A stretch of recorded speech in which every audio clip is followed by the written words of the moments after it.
Hello, everyone. My name is JD Calderon, and this is Indie Comics Explained. And yet again, I brought another fantastic group of independent comic book creators. So please hit like, hit subscribe, share out the video, let everybody know we're here. Without further ado, Jay's not in tonight. It's Father's Day, so he's paying his respects. And to all the fathers out there, too, happy Father's Day. And I brought this guy on. What's up, JD? Hello, everyone. My name is Jorge Medina. I am the creator, writer of The Adventures of Wonder Dog, Rust 5377, and I currently have a campaign going on for my latest book, The Shameless Plug. Happy to be here tonight, bro. All right, cool. And we have the man himself, the pinch hitter, the superstar of superstars. As you always say in your intro, yet again, I'm here. Yet again. There he goes. Yeah. I was just gonna say yes. You're not Jimmy Palmiotti. No. This is true. This is true. Listen, Jimmy's a good guy. He is. Yeah. Jimmy's a good guy. But Tom, I had some interesting conversations with Jimmy back in the day, which I will never forget, which is great. But no, I am Tom Hutchison. I'm Big Dog Inc. Celebrating 16 years of Big Dog Inc. this year, 15 years of The Legend of Oz. No campaigns running at the moment. We're in the middle of fulfillment of campaigns, but we'll be back with The Legend of Oz Part 2 in August. All right, very nice, very nice. How you doing? My name is Matt Knowles. I am one half of Insymmetry Creations, metal musician, comic writer, podcast host, live show MC, panel host, all that fun stuff. We do have a campaign running right now for Tatsumi, the Serpent Mistress #3. Can't wait to talk about that a little bit later on with an amazing guest appearance from Efren Ramirez, aka Pedro from Napoleon Dynamite. How that all came about, we'll let you know later on. But yeah, I have a campaign running. Tom doesn't. I'm not sure how that happens, considering Tom normally has about 14 to 27 running a year. So how we can be running one when Tom isn't is very, very bizarre. I did 4 conventions back to back, and I had no time to do one. That's basically how this happens. Yeah. Hey, listen, I'm all out of sorts too. I'm in between campaigns as well. So yeah, it's crazy. I'm Thane Benson. I'm the creator of the comic book The Clockwork Knight. I'm the writer and the artist, and I currently have a new edition of Quick the Clockwork Knight on Kickstarter. Now it's an experimental comic. I'll explain it more later, but it's called The Infernal Descent. Thanks for having me. All right, cool. Pleasure. It's always a pleasure. Thane. How you doing, Jim? Hey guys, I'm doing good. Hey guys, my name is Jim Ousley. I'm the writer of the Butcher Queen series and the Atonement Bell, contributor to John Carpenter's Tales for Halloween Night horror anthology, and it's nice to meet you guys. Cool. Oh, Nice to meet you. I guess I should also say I've got a Kickstarter campaign myself for my next series, The Agony of Stars. Almost totally forgot to mention that little important detail. That little nugget. There you go, because that's why we're here. But gentlemen, I'm pretty sure all of you have seen the show question, right? I figured we'd do something with genre and talk about genre for a little while. So what's everybody's thoughts on post-apocalyptic stories, right? Like, how do you feel about them? How do you feel? And it doesn't matter what medium, what genre, I mean, what medium you we're talking about, whether it's film, books, comic books, because it's all over the place, right? So how do you feel about it? Is it something you'd work in? Is it something you want to work in? Have you done it before? Do you not like it? Do you like it? Do you love it? So on and so forth. I'm interested in hearing what everybody has to say and maybe even discussing a little bit about it. So, Jim, last man in, first man up. So, you're in the hot seat. Cool. Yeah, I love post-apocalyptic stories, and post-apocalyptic movies. I went through a phase last year where I was watching a lot of those, like Exterminators of the 21st Century, or those 80s post-apocalyptic movies that were kind of like Mad Max knockoffs. Mhm. The thing is, I actually haven't done, the closest I've come to doing a post-apocalyptic story was the Butcher Queen series, but that was kind of more cyberpunk, actually. I would love to do a story in that subgenre. I guess it's a subgenre. The thing is that there have been so many people that have done it and have done a really good job at it, But if I had a story idea that I really liked that would lend itself really well to that, I would love to do that for sure. All right, cool. Thane, what are your thoughts? I like post-apocalyptic stuff. I do feel like the closer I feel like we're getting to the apocalypse in real life, it becomes a lot less fun. And I don't know if I was just naive when I was younger, in like the Cold War era and all that. Because I think some people felt close to the apocalypse then, but I didn't as a kid. But now I feel close to the apocalypse. I feel a lot less fun than I used to. But I still think it's cool. I think I've done stuff that's sort of touched on that for sure. I did like kind of like a weird vampire western with a post-apocalyptic thing. But yeah, I think it's fun. I think there's lots of abilities. It's super crazy with it. But yeah, just kind of the whimsicalness of it has left me a little bit the more bitter I get about the state of the world. That's all. That's fair. Know exactly what you mean. Matt, what are your thoughts? I love post-apocalyptic stories. To me, my favorite aspect of post-apocalyptic stories is the right when it's happening, when people are having to figure out what's going on in the apocalypse, whether it's zombies or a meteor shower or whatever it might be, and they're having to figure it out, and we have a cast of characters and some of them make it through and some of them don't. To me, unless it's Mad Max and you're like hundreds of years into the future, I would rather have it be right then so you can kind of see everybody kind of figuring it out in real time. To me, that's when it's the most interesting. Like, I don't want to see a zombie apocalypse story that's 10 years in the future or 20 years in the future, because I'm like, all the energy and the angst of can they survive is already gone, because they have survived 10 or 20 years. So give me that thing right when it's happening. All right, cool. Tom, what are your thoughts? Everything Matt said is wrong, as usual. Thank you, sir. I appreciate we'll go over this one point at a time. No, but I will throw out immediately in the context of that zombie thing. It's probably not 10 years. We don't really know how long it was, but I think Zombieland is one of the greatest, examples of it's already happened. We're in the middle of it. Things are happening, but it's still a great movie, and it's got great characters. Still figuring out how to survive, of course. But I do get the point of sort of the starter apocalypse, and then there's the pre-apocalypse movies where the meteor is coming. We have to try and figure out what to do about it, and but I think the genre is really kind of wide open. I mean, every time you say post-apocalyptic, 9 times out of 10 people will probably think Mad Max. That'll be or Road Warrior specifically. They'll be like, oh, right, a Road Warrior. Everybody's wearing leather chaps and driving crazy cars. But then you've got things like Planet of the Apes, which is post-apocalyptic. Yeah. You have stuff like WALL-E, that's post-apocalyptic, right? I mean, the Earth is basically a dumpster for humanity. You've got the comedy that was about the rapture and all that with This Is the End, with all the stars playing themselves, and while the apocalypse was happening and the rapture happened. There's all kinds of crazy stuff you can do with the idea of either pre-apocalypse, present apocalypse, or post-apocalypse. I don't think there's really a limitation. I mean, there's a great post-apocalyptic. There's a couple post-apocalyptic Oz movies. Only one of them really got attention because it was at the time the biggest cable TV movie of all time. It was called Tin Man. It was basically a future story of Oz, and it was very post-apocalyptic. It was very dark. Emerald City had kind of fallen and so on. But then there was another one came out 10 years ago called Ozland. And Ozland is basically literally, they don't tell you what happened, but everything's gone. A couple of guys are roaming around, and in the houses that they're going through and stuff, they find the original book of the Wizard of Oz. And as they start to read it, it sort of blends with what's happening with them in the real world. And they start to think that the Wizard of Oz is actually a history book rather than a fictional book. So it's really, really cool. I think you can find it on Amazon if you guys haven't seen that. It's really good.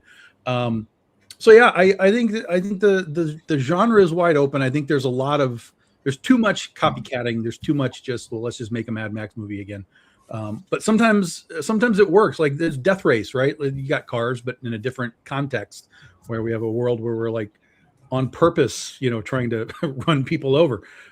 So it's to me, it's a pretty wide open genre. I would say probably 9 times out of 10, I'm open to, whatever somebody wants to do in that sort of context. Cool. George, what are your thoughts? I used to like them. I used to like the genre a lot. I think a lot of you guys made the point of like, the older you get, and the closer you get, like you said, Thane, like how that is just starts losing its luster. And like, I feel like the last one I enjoyed was I Am Legend. I think was the last post-apocalyptic movie I enjoyed. There was a show I think on Hulu called Paradise. Paradise is incredible. Yeah, that one's out there. Obviously, The Last of Us, right, was one of the last few ones that came out. I just think, like, I don't know, unless you're doing something like what Tom said, like Oz, right? You're incorporating another kind of story and going that route. I almost feel like a lot of that stuff, we're all trying to figure out what happened, right? How did it happen? And they're always going, they're going through that motion. And so, I don't know. I mean, I think I used to like them a lot. I don't know that I like them as much as I used to now, but especially with, like Thane said, the state of the world today. But yeah, I mean, hey, if you have a good idea for something and you can write it really well, dude, I'm in. I haven't really been able to get into. I haven't seen Paradise. So Matt, Paradise is good, you're saying? Paradise is incredible. The first episode, if you don't know anything about Paradise, the first episode of season 1, don't go read anything about it. Just go watch it. The twist at the end of the episode is one of the coolest twists you'll ever see in writing. I think that the structure of season 1 is very well done. Season 2 is structured exactly opposite of season 1, but it completely works. I think it's just a masterpiece in the way they've constructed the 2 seasons. Absolutely something you should be watching. Yeah. So I think that there's actually, I think you said, I'm sorry. No, go ahead, Jim. I'll say you mentioned I Am Legend with the Will Smith movie, right? Right. That one. The first film version of that, I think, was with Vincent Price, Last Men on Earth. And that one is really, really good too. It takes a really, it's more of a kind of a quiet, intimate look at a post-apocalyptic world. And it doesn't move as fast as I Am Legend does, but it's got a lot of value in its own right, from that sort of slowly paced perspective. And yeah, that movie. I mean, those two things, they're based on a short story. So like, like it's kind of interesting how they kind of like change them around. But yeah, I think that was the last one that I was like, oh man, this is really cool. Yeah.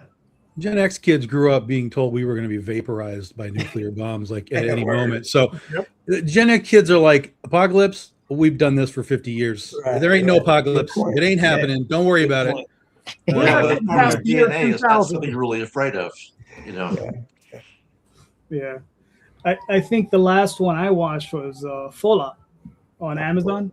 Okay. Yeah. Oh, of course. Yeah. Yeah, which was a lot of fun. It's funny. I wonder, is something like RoboCop considered, because it's Detroit, the rest of the country seems to be intact. It's just that particular city is going through what it's going through. I mean, it still is.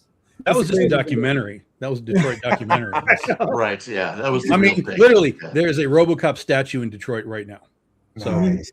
just a documentary. Don't worry about it. Yeah. It's like Rocky. There's a Rocky statue in Philadelphia. The movies we love, they're actually documentaries.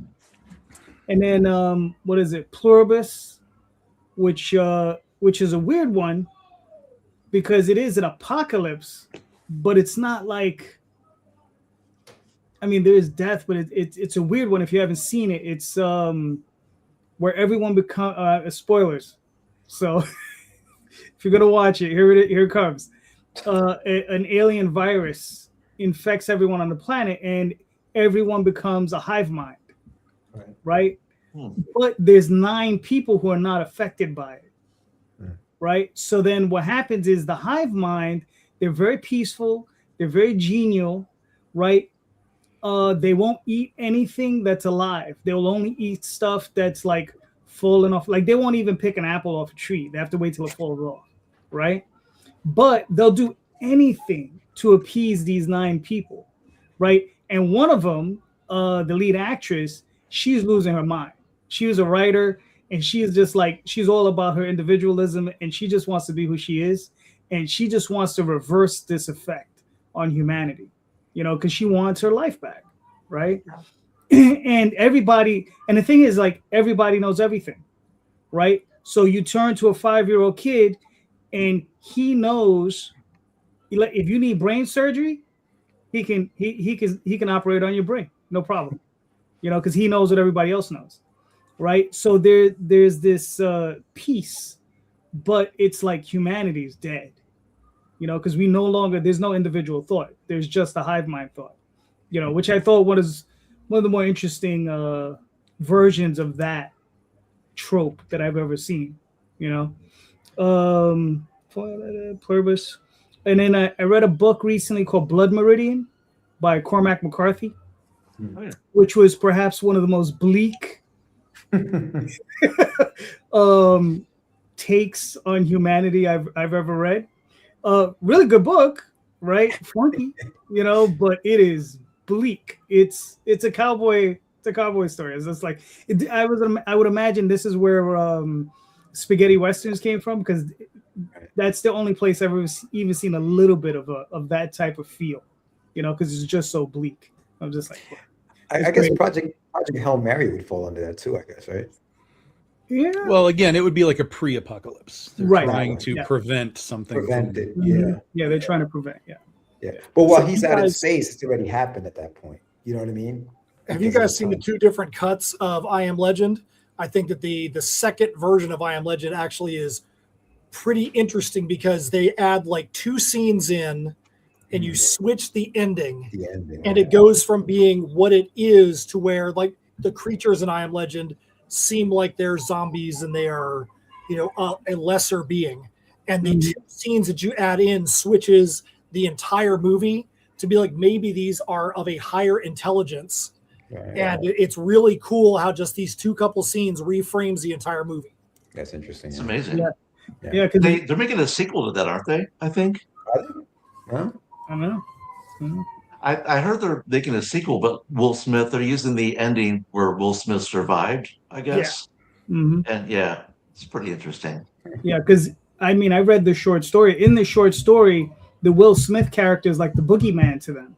Right. Like he's like, Yeah. you know, like he's a serial killer to them.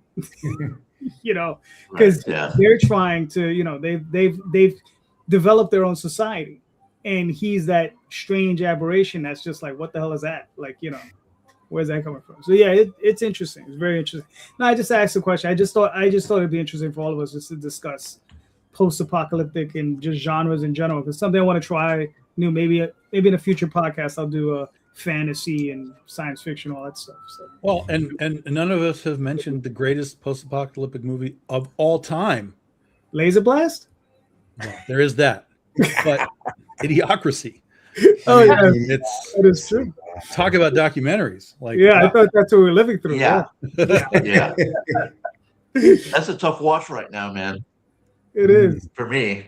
Yeah, I just saw it again a couple of months ago. Like you said, Tom, I was like, dang, this really is a lot more normal than it was when it came out back in the day. listen, maybe all we got to do is put that Brondo in the reflecting pool, and we'll be fine. That's right. It's got electrolytes. You never know, man. Fine, everything's good. Wow. All right. How is that not a meme right now? That needs to be like everywhere. Somebody Don't pulling make it, Hondo man. Don't into make the thing. it. That'd be good. Yeah, exactly. I'll do that tonight for you all. Yeah. There you go. You put on a shirt. All right, George, you're up. I'm up. All right. Let's see. Question. I'm gonna talk to the storytellers in you. Do you guys write for a target audience? Mhm. All right. Thane, you're up. Yeah, so my target audience is always me. like I'm always writing to entertain myself. But what that means is meant different things to me throughout my life. Like when I first started doing comic or getting serious about doing comics anyway, I even have kids. I guess I got serious about it before I even had kids. So like I was writing much more sort of like mature content stuff, basically the stuff I was reading. But then once I had kids, that started to change a little bit, especially when my kids got to the age where they could read. then I was like, oh, maybe I should be writing stuff I wouldn't feel weird about giving to them. So after I had kids and after my kids grew up a little bit, I started trying to sort of broaden my write, which is a little tricky because if you say like all ages, people think it's like for kids, but I'm like, well, it's not just for kids, right? Like it's still primarily for me. Yeah, people like me always. So that is something like I kind of struggle with a lot with people because I do a lot of sort of like what I'm best known for is like interactive books, like choose your own adventure stuff. And some people are immediately like, oh, that's for kids. I'm like, well, yeah, but it's for you too if you think it's cool. so yeah, I try to write for myself, but these days I do try to mostly write stuff that I feel good about giving someone of any age. All right, cool. Matt, you're up. I mean, to say it, I mean, I kind of like to echo what Thane said. We feel like, we have our train and our train is going down the tracks. And anybody that wants to jump on our train is welcome to be on there. So anybody that likes the way that we write and that we construct stories, by all means. Now, granted, when we did Misfits Clubhouse and we knew the demographic that was going to be going towards, we wanted to make sure that there wasn't going to be wordings or subject matter that was going to be something where a 12-year-old was going to be like, dude, I have no idea what you're even talking about. So in that respect, we would make sure that we framed that correctly. But and then like with Tatsumi is the first time we've had a true female lead, and a lot of the main characters are females. Doesn't mean it's all the He-Woman Man-Haters Club or something like that, because that wouldn't be realistic. But we try to make sure that if we have a female lead character, Steph is going to definitely take some of the lead in that and be like, is this something that you as a female are going to think about? We want to make sure it doesn't always sound like it's coming from my mind or from, my demographic trying to be a 12-year-old or, me trying to put myself in the mindset of a Onabagesha from a collapsed, Far East Kingdom or something like that. So I think that's the answer to your question. I mean, we try to write to our fan base as the target audience and ourselves. If we can get behind the story, we can believe it, then everything else comes after that. All right, cool. Jim, you're up. Yeah, that's a difficult question because my favorite genre is horror. And I've written sci-fi and stuff before, but the stuff that I do always starts from a very personal source. It's something that that maybe makes me angry or upset, and I use writing and the right story to sort of untangle it and disassemble it and find out why this has affected me like it is. Like The Agony of Stars, my next series that we're doing the Kickstarter for, that one was inspired partially because my mom passed away in 2023 from dementia and Parkinson's. And I had never had a direct impact like that, having to, work or deal with someone who had that disease, and it was very heartbreaking. And I had to kind of use this series to help me figure it out, how that affects relationships and remembering your past and losing your past and all that kind of stuff. And with the Atomic Bell, a lot of that was because, and I said it in St. Louis, which has a really troubled racial history, let's say, and it's a very Irish Catholic city. And that one was inspired by, I had friends I went to high school with in a Catholic high school, and I became reacquainted with them on social media like Facebook and everything. And they would always post these really religious quotes and memes. And I don't have any particular problem with religion at all, but they would post these things and then post these really sort of like racist or misogynist memes also. And those two things just didn't work too well together. They didn't work in concert too well together. So that's what inspired that series. So for me, it's usually me working something out for myself but in a story that I hope is entertaining to whoever reads it. So I don't think I'm writing to a particular audience. I'm just hoping I'm writing something relatable to whoever reads it, in a way. Cool. Tom, what are your thoughts? So it's kind of a mixed bag. In the generality, absolutely not. I write what I want to write. I mean, literally every day when I write, it's, do I want to write superheroes? Do I want to write horror? Do I want to write Westerns? What is today? Obviously deadlines sometimes push certain things into the foreground, but generally speaking, it's whatever I feel like, whenever I feel like. And if someone decides they want to buy the book and come along for that ride, great. Book's happening, whether, you know, there's a projected audience or not. It's just, here it is. This is what I did, like it or don't like it. But there's two instances where I sort of write for an audience. The first is we do generally once a year, we do a thing called Camp Crossover, where we take all of our characters out of their natural habitats and their normal books and send them into summer camp. So it's basically like old 80s summer camp movies, Meatballs and things like that. So it's just pure parody and pure fun.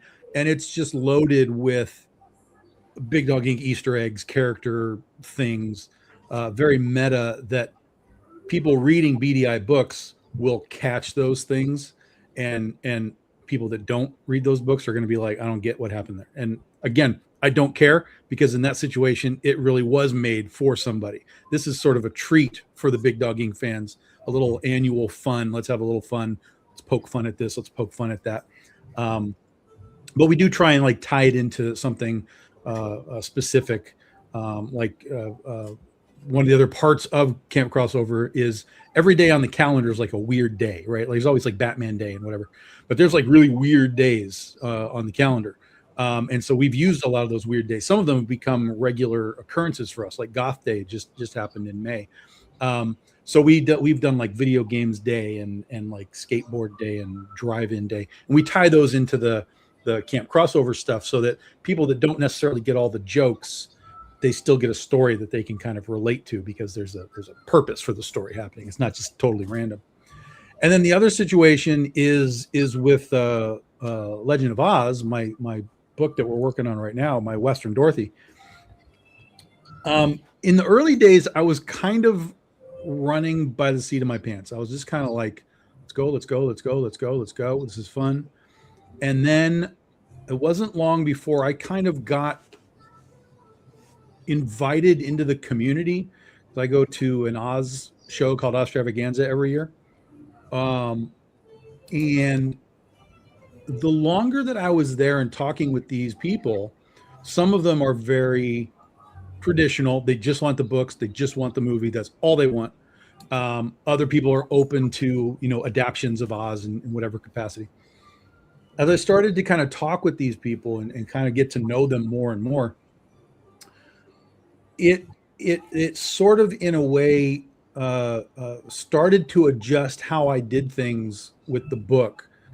I didn't change my story, but I wanted to make sure I had in my head now, I'm like, okay, how can I do this so that those traditionalists will be able to open this book, read it, and go, oh, that guy knows what he's talking about. Like, he read the books. Like, he is an Oz fan. He's not just some dude that they pulled in off the street who writes an Oz book with, ruby bullets. And so I sometimes, as I'm writing scenes or as I'm interpreting portions of the Oz world into my Western world, I stop and think like, okay, if somebody were to read this, are they going to be happy with it? Is it going to throw them off? Because we don't do, this is not a thing where it's like a fairy tale where like, Dorothy's running around in her underwear, stuff like that. It's a very real Western story. So she's not the character that they're used to, but is there a way to use Baum's foundational elements of the character in the world to, to stand our characters on there so that when a traditionalist comes in, they're like, oh yeah, this guy does know what he's talking about. And that's worked. This was our best ever year. This is my 13th year at Ostravaganza this year. We had people buying this book just over and over and over and over again. And we kind of saw that growth over all these years. And there's a lot of people there that have been traditionalists, and they're finally just like, okay, give me what you got. Show me what you got. You're still here. Show me what this book is. And and the responses has all been good. They all come back like, all right, give me the next book. So in that context, again, I didn't change the story, but I was conscious of who might be reading it.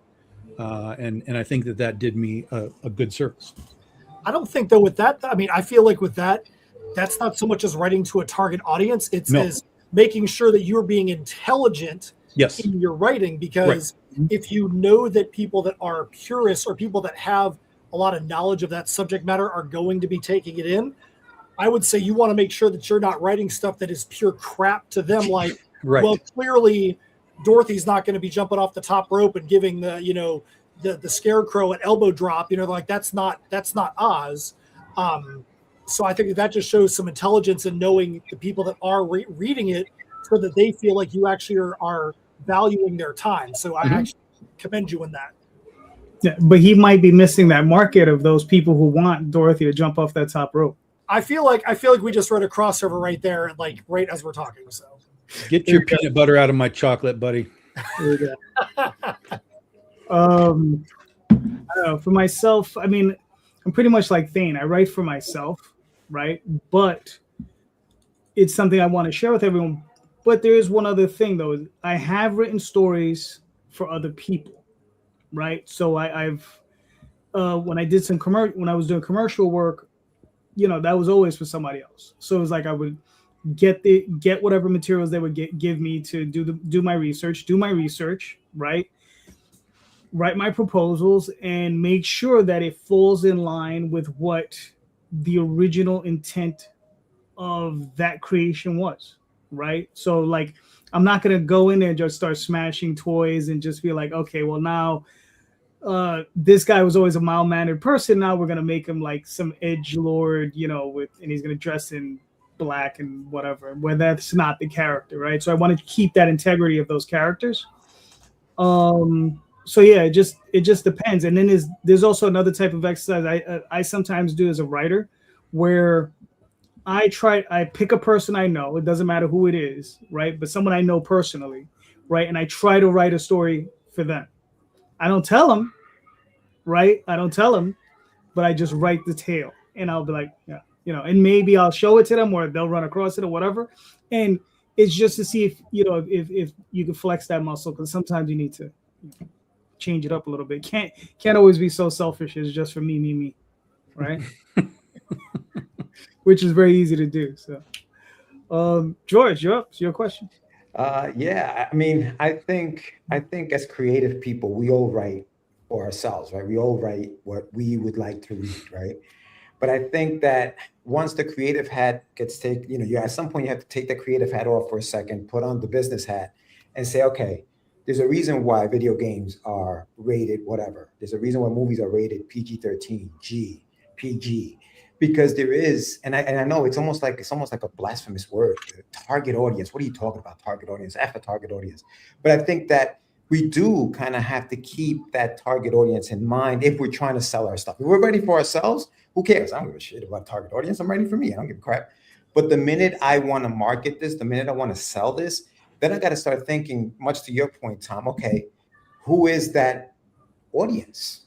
And there's a target. And so target audience comes into play. You know what I mean? Like, I know it sounds, I guess it sounds like what are you selling out, bro? What are you doing? You're just writing just to make, whatever. But I don't think there's anything wrong with that. I think all ages is one of those terms that I try to stay away from. Like, I write stories for like a younger audience. I do. So like my Wonder Duck story. If I'm at a convention and the parent comes up to me and they want to buy the book, they'll always say, sometimes they'll ask me, I'm like, what's the age group for this thing? And you have to have an answer for that, because if I don't, then I sound like I'm just trying to sell you something. I'm just trying to put it in your hands. I don't care. It's all ages, buddy. Just take it. It's all ages. Don't worry about it. It's all ages. And the reality is, there are certain kids who probably 13, 14-year-olds probably gonna be like, what is this, a duck? Superhero duck? My kid's not going to want to read that, bro. If you're charging me $10 for me to buy that, my kid's probably not going to want that. So no thanks.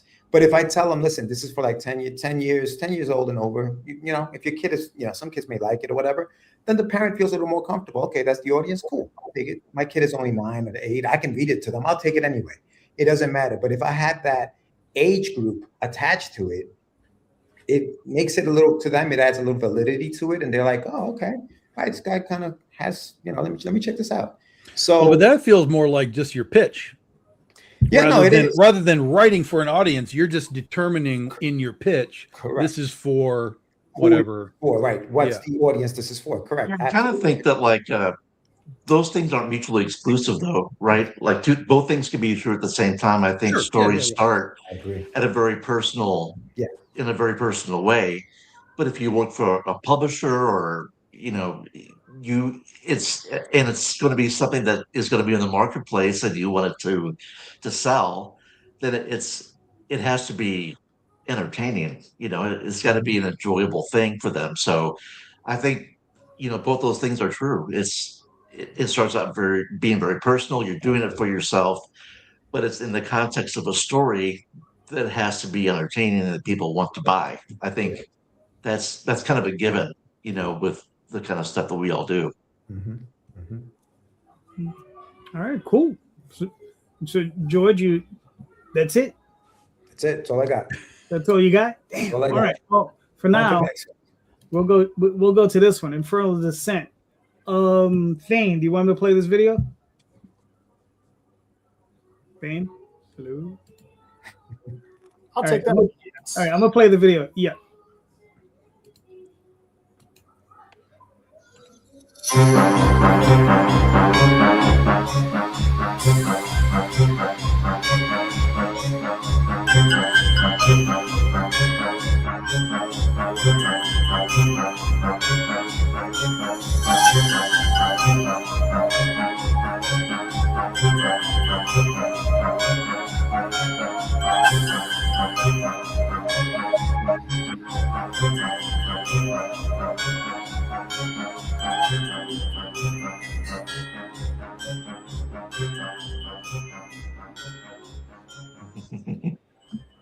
Very nice. That's cool. Short and sweet. All right. So Thane, you want to? Are you there? Yeah. Can you guys hear me? Yep, we can hear you. Okay.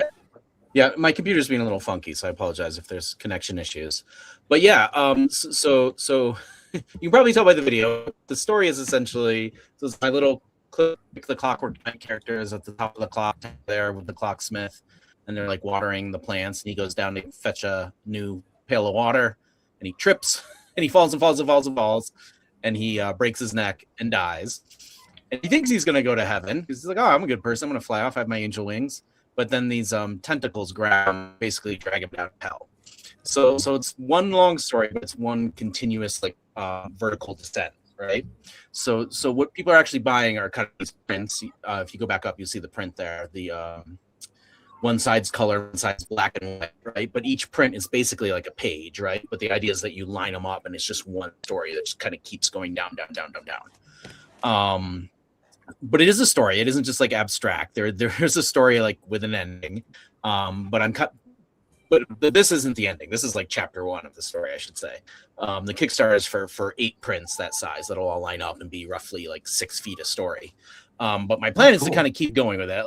Like I have big ideas for it and what I want to do with it. And I do have an ending in mind, but I'm hoping people will be into it enough that I can really kind of go crazy with it and do some wild stuff before I actually wrap it up with the ending. Yes, so I refer to it as like an experimental comic. But it's fun. You never know when you launch something on Kickstarter. It's like, are people going to give a crap about this? Is this too weird? Be like, this is a staple, So there's no page that you turn. It's just you keep going. But the reaction has been good. I've been very happy with the reaction to it. So yeah, hopefully this is the first of many of these I'm planning on doing. And then there's very cool. Looks great. Yeah. So I mean, I appreciate it. Yeah, that's really cool. I mean, the Infinite Scroll has been around for a little bit. I mean, what made you want to do that? Like, do that type of, Yeah, I've had the idea of doing something like this for a long time. Years and years, I couldn't even tell you when, maybe 10, 15 years ago, something like that. I met a guy at a show, and I think he's sort of a little bit famous. I can't think of his name off the top of my head. The project is called Foreverscape. and it's this dude who's like doing this drawing that's just, and it's not like a story, it's like a drawing, but it's like one continuous drawing that just goes on forever, and he's been working on it for like years and years and years. He was at the show. It's not Scott McCloud. No. That name I would have remembered. Right. No, if you search for Everscape, it'll show up. Like the guy does like gallery shows and stuff of it. But it's like, I want to, maybe I'm exaggerating, but I say it's like miles long. Point this crazy drawing. He's and at the show he had like, you know, it was like a comic book show, right? So we all had labels, right? But he had like a kind of a device that was up that was like a scroll, basically, like an automatic scroll, like spinning. So the thing was kind of just like kept going. So you could like stand there and just watch it go. And it's more of like a stream of consciousness, kind of like weird, real thing. But it was cool. This is him. I was like, I want to do that. but I wasn't sure like what exactly I wanted to do. But then I kind of got fixated. I was like, well, it's got to be something going down, right? If it's the like, what that's what down is. Yeah, we lost you a little bit there. Okay. What did you say? Yeah, I was just saying like it had to be something that would.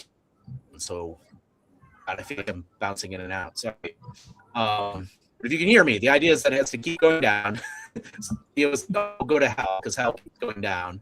And I was looking at the calendar and I saw that June 6, 2026 will wind up at 666. I was like, I think this is a sign. I think I have to do it now. So that was the impetus to start it. Gotcha. And if all goes well, and if I live that long, what I really want to do is keep it going until 2026 and wrap it up in June of 2066. That's the big plan. If I live that long and if people give a shit about it that long. Gotcha. Okay. Cool. I mean, the artwork looks incredible. I mean, it looks like a lot of fun. I mean, you've met your goal. You got 77 backers. You got 11 days to go. So everybody, come check it out. Jump on. It's a really, really interesting project. I like Thane, was it you? Jump on myself. Thane, was it you or was it someone else that a while back did the Kickstarter where it was like a gigantic piece of paper that unfolded? And it was like one thing and it unfolded all the way to this giant page. Was that you or was that someone else? No, that was me. Yeah. I remember back in that thing back in the day. That was actually a really really interesting idea. Oh, thanks. I appreciate it. Yeah. All right, cool. All right, Jim, do you want me to play this video? Sure. Hi, my name is Jim Ousley, and I'm the writer of the Eisner-nominated horror series The Atonement Bell, and my other Red 5 Comics series, Butcher Queen. And I'm very excited today to tell you about my new horror comic series, The Agony of Stars. The story takes place in contemporary times and concerns the search for a serial killer whose victims are retired policemen that served on a special task force in the late 70s. When two detectives team up with a caretaker to investigate, they discover a frightening secret connected to a missing persons case and a woman with dementia. I've always loved slashers and police procedurals and mysteries with fascinating characters, and The Agony of Stars combines all those things to tell a really exciting story about the consequences of secrets. On this one, I'm working with two new collaborators that I'm very excited to work with, and I'll let them introduce themselves to you. Hi, everybody. My name is Paul Little, and I'm the colorist on The Agony of Stars. Hi, my name is Etienne Delapatsny. I'm from Quebec, and I'm the artist on this wonderful project. I hope you like it. Aside from the comic series and the graphic novel, we also have some great rewards that you can get when you pledge to our campaign. We have buttons, we have stickers, we have magnets, we have great variant covers, we have prints, and a box set. Thank you so much for watching, and we hope you help us bring our new horror series, The Agony of Stars, to life.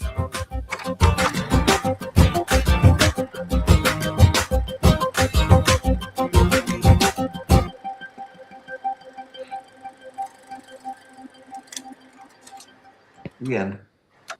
Cool. All right, so Jim, walk us through this. What are we looking at? Right. What we're looking at right here is some of the pages from issue 1. It's going to be a 4-issue series, and you can back that subscription to the series, or you can pledge to get the graphic novel that compiles all 4 issues with bonus material. And yeah, I'm working with actually both the guys I'm working with are Canadians, and I'm working with Ed Dukeshire, who's doing the lettering, and really great letterist. And I probably had more fun with this team of collaborators than I've ever had before. It's been really fun working with these guys, and yeah, I'm just I'm so excited for people to read the story. I'm really happy with it. I like putting sort of disparate elements together that don't seem like they should go together, but making a sort of cohesive, kind of unusual narrative out of that. And I think we did that with this one. Yeah. All right, cool. There's Paul. There's Ed. Yeah, there's Ed. So in the story, so you said the 4-issue limit is all the artwork and everything complete, or are you guys still working on it? Issue 3 was just finished. He's working on issue 4 now for the art. So yeah, it's well on its way. Yeah.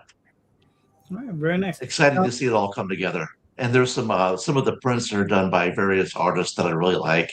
That one is by Chris Segovac. That one's Christian Misimo, who's another great artist. And yeah, just lots of great talented collaborators doing some really cool work. That one right there is the variant #1 issue. And that was done by a Kansas City artist named Doug Bell, whose work I kind of became a fan of. And I'm actually hoping to work with him on a story later on this year. But yeah. No, it's really, really nice. Very striking. Yeah. Jim, did you put that video together, or did you have an outside agency put it together? Because that's for a video that's based around you talking. That's probably one of the better you talking style videos that I've seen. A lot of times those videos go sideways. That video was put together really well. Oh, thank you. Yeah, that had nothing to do with me at all. That's my friend Grant Essig who did that. He's a really talented guy. We used to we were in bands that used to play together a lot in St. Louis, and that's how I got to know him. And he's just a really, really great PR and videographer, and just a super talented guy. So he tends to put together really good videos, and he's also my art director on a lot of the issues and graphic novels that I do. So he's a super talented guy. Yeah, it's really well done. Yeah. Yeah, the key is to work with people that are way more talented than you. So that's what I try to do. Well, they say that's the key to management. Always hire people smarter than yourself. Yeah. So yeah, no, I mean, it's a great looking project. I mean, are you going to be doing more Kickstarters, or are you just going to go like this first issue and then straight to the trade? I mean, how are you looking? Oh no, so this is I don't really like doing multiple Kickstarters, and that it's only because I can only take so much. You know what I mean? Like if I have the energy to do it, I want to have it be one Kickstarter. So this is for the 4 issues. You can get the 4-issue subscription. You can just get the 1 issue, the issue #1, or you can get the graphic novel. There's various tiers where you can get various things. So this is a sort of an all-in-one Kickstarter. I try not to do individual Kickstarters for every individual issue kind of a thing. And that's just me. That's entirely me. I like to have it just be one project, and that's really cool. I mean, it's definitely a different outlook, because I know for myself, I'm doing 10 to 14 Kickstarters a year, but I'm doing like 2 issues at a time or whatever, and I know Tom does a bunch of them. I mean, Matt, how many are you up to a year? 8 or 9? We're only doing the most we've done in a year, I think, is 5. But okay. Yeah, we're actually on our 18th campaign in total. But yeah, definitely every issue is its own campaign for sure for us. Gotcha. That's great. That I wish I could do something like that, but I just have to have it. It's just a different perspective on it. I like to have it be the whole story and have people get the whole thing at one time.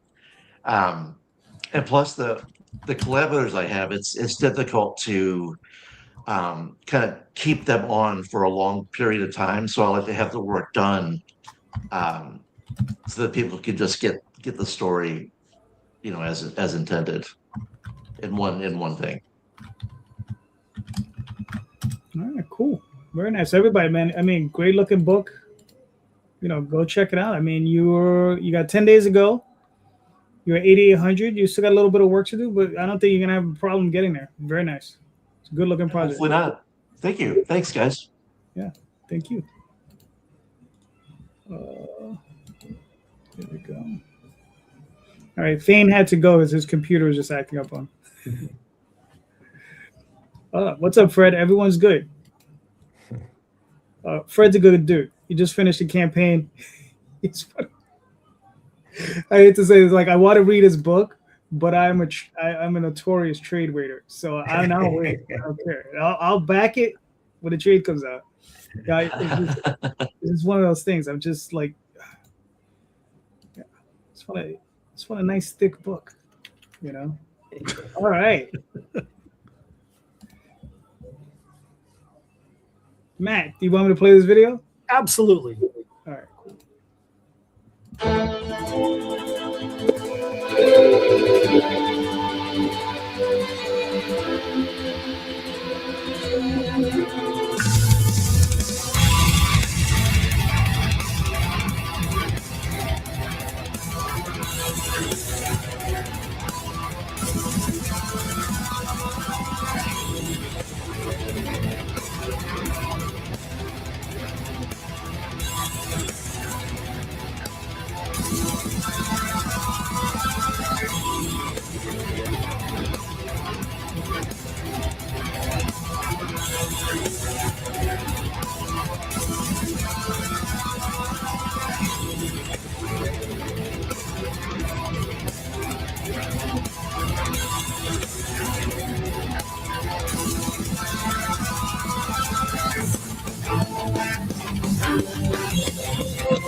That looks great.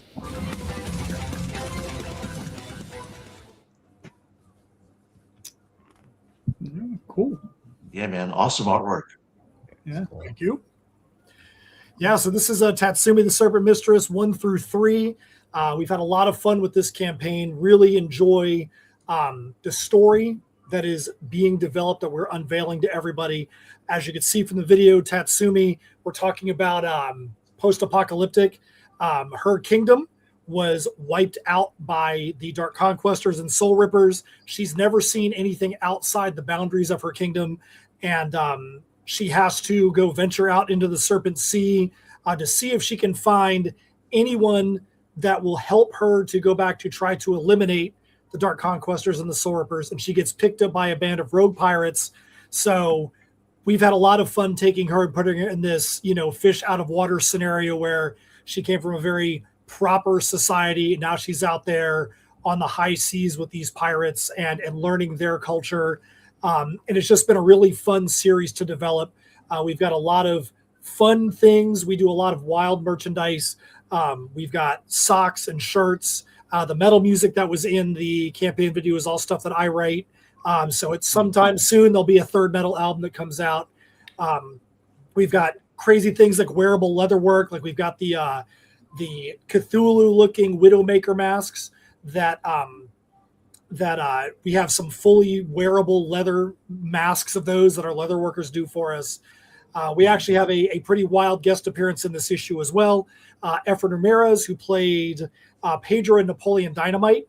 Steph and I were actually at a convention, and we were walking into the green room, and he actually stopped us, and he's like, dude, you guys look really cool. What are you guys all about? We started a tunnel we were doing, and he was like, hey, man, can I put my phone number into your phone? And he literally was like, I want to talk to you guys some more. And, he was just like, hey, it'd be really cool if sometime I could be a character in one of your comics. And so we had a lot of fun developing a character for him. It's definitely not Pedro. It's Efren. Efren has done a lot of horror movies. He's done, he did Satanic Hispanics. He did a movie called Seven Cemeteries with Danny Trejo. So he likes to do all kinds of fun avant-garde things. So it was interesting having to go back to a Hollywood actor and be like, this is the character we have. This is the scenario. This is where the arc is. And that whole phrase about what's my character's motivation? What's he thinking? And have him kind of give us some input was a really fun thing to do. But we really love this story. We love this issue. We love where this is going to go. I would like to say it's a swashbuckling high seas adventure. And this issue's definitely got some fun high seas stuff that's going to take place. Cool. Very nice. I see I was looking at the Cthulhu masks. Those are really cool. And I can tell you, those things might look like you're like, dude, that looks insane. You're never going to be able to see at them. From all the different masks that GB Leatherworks has made us, we've done wearable dragon masks, wearable horse masks for different things. This one actually is the easiest to wear, and you can see at it and breathe in without any real issues. And it doesn't look like that from seeing it. But from putting one on myself, I'm like, dude, this is like, I could go walk around the street and wear this thing and scare the crap out of people. Go to the grocery store, no big deal. It would scare the crap out of people. Yeah. Yeah, that's really nice. I like that. Cool. Yeah, man. I mean, let me tell you, how many different series? Because you have Tatsumi, which is a spinoff from your other book. So how many different titles are you working on right now? So we've got 5 titles, but right now Tatsumi is the absolute main one we're working on. Tales from Nocturnia, the medieval series, is finished. Heirs of Isildur, the apocalyptic steampunk series, we just put out the final issue of the Perilous Prospects arc. Misfits Clubhouse will happen when it happens, and then I Am Keto is actually a prequel to the Tatsumi story. The I Am Keto story was about a different character, where that's the first appearance of Tatsumi, and then this is her story in the Tatsumi arc. So yeah, we definitely have some things that kind of build one off of the other, but this is the one that's our main arc, our main story arc right now. And then we'll see where things go from there. Yeah, that's actually something fun with Richard Rivera's Stabity Bunny. We have a set of metal trading cards that connect. And if you backed Stabity Ever After 2, which he left his campaign in late pledges so that people could still back it there. If you physically back that one, you get card number 1. If you physically back our campaign, you get card number 3. But if you physically back both, that's the only way you get that middle card. We won't sell the middle card. We'll print a little bit more than we need for the campaigns. But those are all going to be for future promotional purposes. So the only way to get the entire set is to back both campaigns physically, and then you can get the full 3-card metal card set. Nice. Very nice. Cool. Very good. Nice. So this is the 3rd issue, right? Correct. Right. How many more issues? Is it like a 4-issue limit? Is it 6-issue limit? What are we looking at? So we know it's going to be at least 6 issues. We're kind of toying between the 6 and 7 right now, only because we've got the art for the first 4 issues is completely done. We know where we're going for 5 and 6, but as we're putting it together, it's like, does it become a really long 6, or do we just kind of flesh it out a little bit more to make it 7? We just want to make sure that all of the plot points, all of the characters, we don't want there to be some character that just kind of like, you're like, hey, that character is really cool. Then you kind of, you didn't really develop that character anymore. So if we have to extend it a little bit to make sure that everybody gets a lot of meat on their character arc bone, then we're going to do that. Mm-hmm. All right, cool. Very nice. Very nice. Now, you said you're doing currently, 4 to 5 campaigns a year? Yeah, we're doing 4 to 5 a year. This year is probably going to be 3, and then we're going to do like a backer kit at the end of the year that they do like the backer kit holiday market, and then we'll see where we go from there. All right, cool. Very nice. I mean, listen, man, you always put out a great book. Campaign's always fun. I mean, like, what got you guys into the socks, though?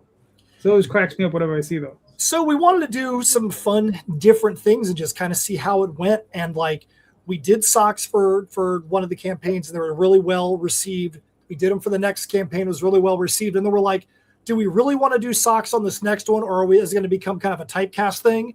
But we had the character Bruce McTutherson, Aquatic Investigator, that's in the Misfits Clubhouse series.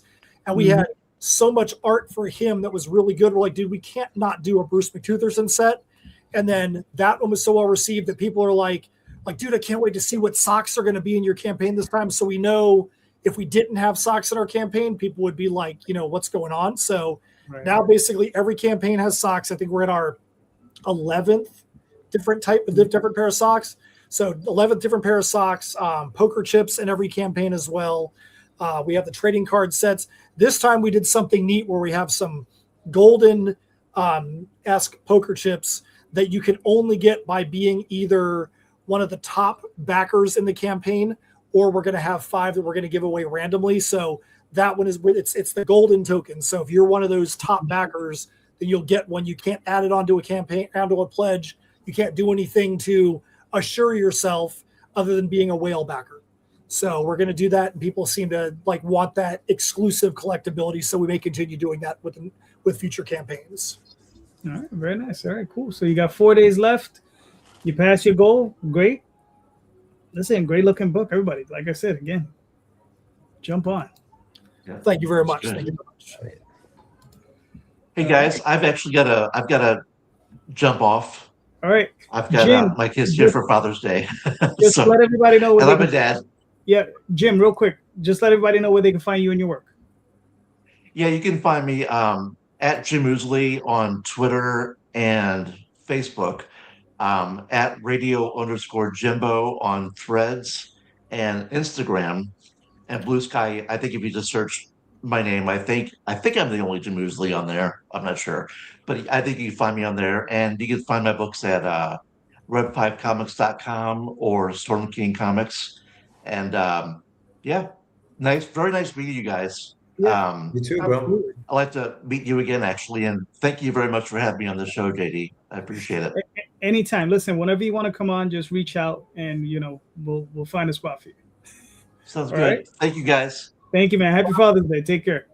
Oh, thank you. Bye-bye. Bye. All right, now all we got left now is a shameless plug. It's the greatest thing about your title. It's very easy. Oh yeah, the shameless plug. I feel left out, but I have no video in there. Everybody had these cool freaking videos, and I'm like, all right, nobody of mine. But yeah, no, the shameless plug follows the story of a boy named Joaquin who's trying to fit in. So he resorts to his imagination to figure out how, and the shameless plug is born. So it's a coming of age story. Little boy, we've all been in a situation where we're going into a new environment, and how do we fit into this cog? How do we fit into this whole place? And so the story explores this. This little boy comes in, and he's 9 years old when the story begins. It's being told. He's telling the story, remembering his first time at a new school, and the shameless plug is his imaginary friend, who the tagline is, sometimes to fit in you have to be yourself. And so it's a story of that. Just it's fitting in. It's being the odd man out and figuring out how to be a part of something. And sometimes you just have to be you, and that's all it is. It's just being yourself. So yeah, that's what this is. All right, cool. Now it's a 140-page graphic novel, right? Yeah. Mm-hmm. Mm-hmm. Now, is it a one and done? Do you expect to revisit these characters? What are you looking at? So it's a one and done. I've spoken to a couple of libraries about the concept of just like fitting in, and because there's bullying and all that other stuff. And so I'm thinking of not all of the characters, but the main character, obviously the shameless plug, maybe turning him into maybe just books for kids and stuff like that, like children's books, in a sense where he meets a different kid with a different kind of issue that he's having fitting in. And so the shameless plug comes in and kind of helps him out. So that's the plan for the story moving forward. But this is his origin story in a sense, where how he came to be, and this relationship he has with this kid named Joaquin, who he helps out for the first time. Okay, cool. Very nice, very nice. This is not a criticism in any way, but why would you do 6x9 prints instead of doing trading cards? Why would I? Yeah, that's a good question. Why would I do that, JD? Why didn't you tell me this when we were talking on the phone? No, I just the 6x9 prints, man. I don't know. I had some printed out, and they look really dope, man. And at conventions, they actually move. So All right. Yeah, no, at conventions they actually Yeah. do move. People actually do like them, so that's why I did them at that size.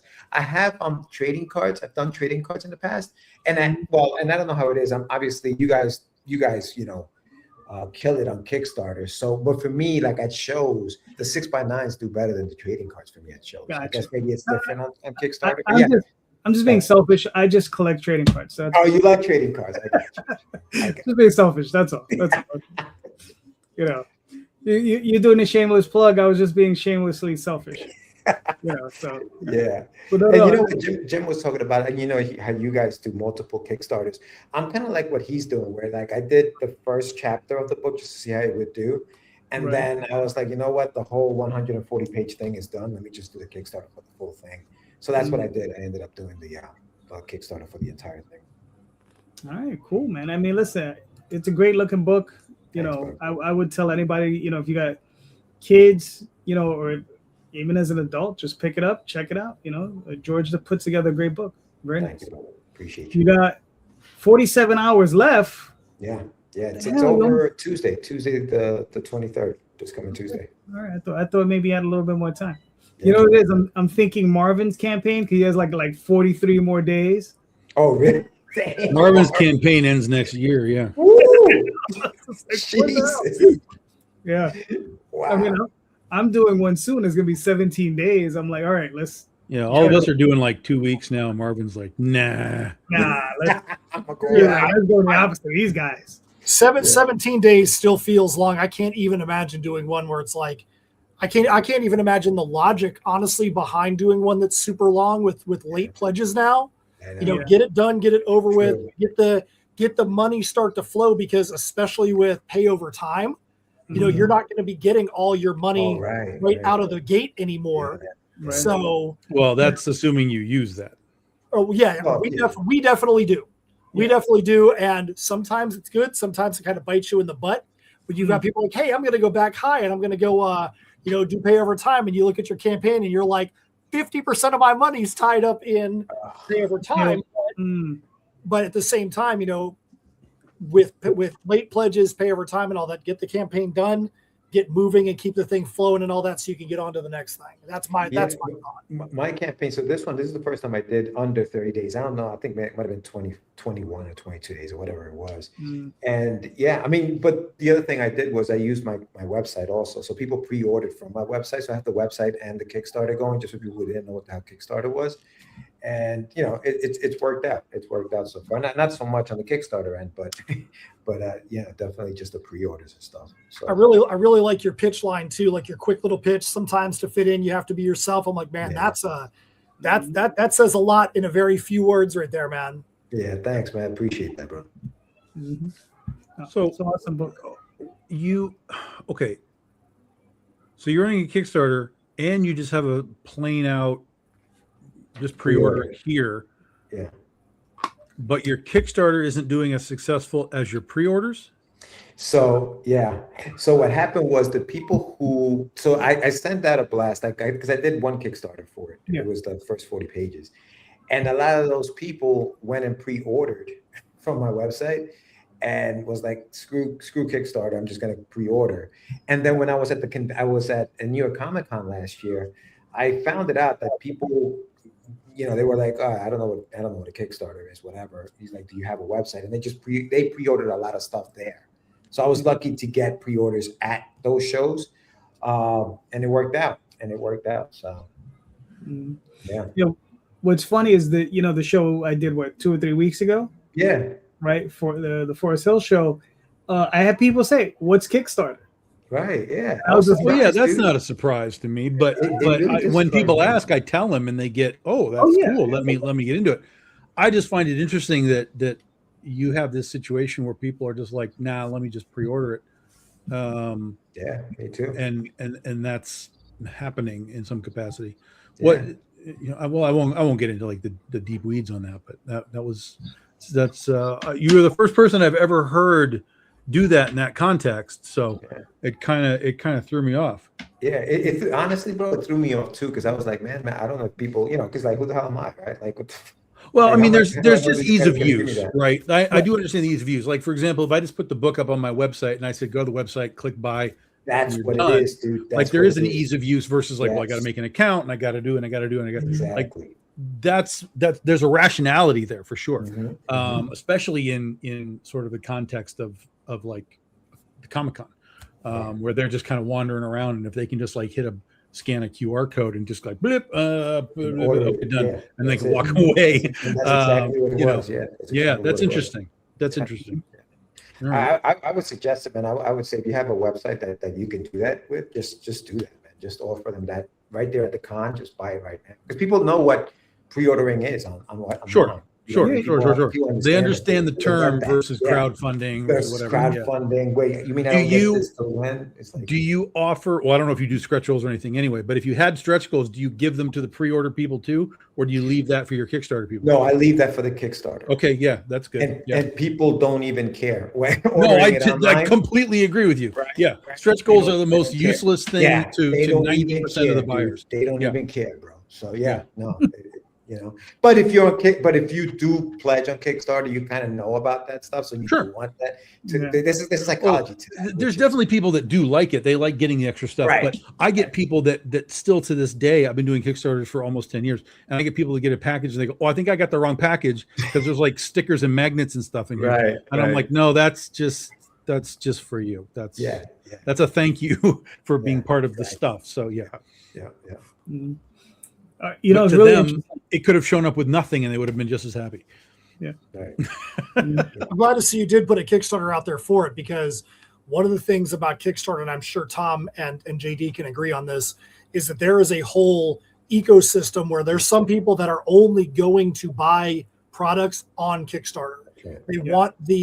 They want to go to that marketplace. They're never going to see you at a show like New York Comic Con. They're never going to know that your website exists. That is where your website exists to them, where they can go in and see the different books that are out there. Yeah. So it's good that you did that, because you would have lost anybody, even if you feel like your Kickstarter is struggling. Those people probably never would have gone to your website and got it. So you got that additional kick for your fan base. Yeah. And there's a trust factor with Kickstarter, right? At least I know Kickstarter. I'm gonna go there. I don't know this guy. I'm not gonna go there. You know what I mean? Yeah. So that makes total sense. Yeah. Yeah. All right, Tom, you're up. Okay, who is the best dad in superheroes? Wow. Mm. Mm. Well, Matt, you're up. Go ahead, Matt. I definitely am not going to have an answer in this that I'm going to be able to like stand behind, but I would feel like it would be somebody like The Incredibles or some kind of like something like that. But man, that's Tom. Man, look at Ben. You've got me speechless, man. That's a good one. That's a good one. Man, I want to know what your answer is to this. Whatever you say, I'm gonna stick with. Damn. It's obviously Magneto. I mean, come on. Is that definitely not Homelander? I know that for a fact, boys. He is on the opposite end of that one. Oh man. Shoot, dude. I'm gonna go. And that's not true, Daphne. They're not. They're all dead. I'm gonna go real vanilla on this thing. I'm gonna go Pop Can. Just because I had nothing else, bro. Just That's the baseline right there. Yeah, I mean, that's right the there. baseline. That's the obvious. Yeah. To me, there's a few obvious ones. I mean, obviously, over the history of comics, like a lot of the dads have been like good dads and then like questionable and then back to good. And there's a roller coaster of all of this. But in the general sense of all of this, like most of them are you can find fathers or like Uncle Ben, like father figures that work. Yeah. All right. And I think Alfred would be that, right? For me, yeah, that's true. Alfred would be for Batman. Mm-hmm. Reed Richards. Yeah, that's yeah. Reed Richards and Sue Storm is still alive. That's why I said it's. She's alive sometimes. So is he. He's alive sometimes. Yeah, that's true too. So, yeah, they both are in and out. So it depends where editorial's at that day. That is funny. So Tom, what's your answer? Well, Matt, you got nothing still after those? Dude, examples? I'm telling you, man, I feel like a dope because I'm like, that's a good question, man. That's a good question. So Podcan and Reed Richards, those were sort of my two. Those are the obvious ones. I figured they'd get picked. There's like I said, there's a lot of dads that sort of have been this. And the one that I'm going to pick, it really depends on sort of which version of him that you're talking about. But it's Jarrell. I always thought Jarrell was great. You know, he made sure that little Cal got saved, and he was trying to save Krypton, and those guys are a bunch of dickheads, and all that kind of stuff. So Jarrell is sort of my answer along with them. But I'll throw out a list here because I looked it up just to see what people thought about this. And again, some of these guys are dads in like alternate timelines and stuff. So, it gets a little weird. But Peter Parker became a dad in the Renew Your Vows storyline, whatever. Surrogate father, Alfred, we talked about him. Alan Scott, Green Lantern, it was the father of Jade. The other Green Lantern. So there's that guy. Cyclops, according to this list, says he became a good father as time went on. Jonathan Kent, of course. Cable says he learned to become a father. Uncle Ben, of course, we just talked about. Reed Richards. Marco is a character from Saga. It just says he was an amazing father and husband. I didn't read the book, so I don't know.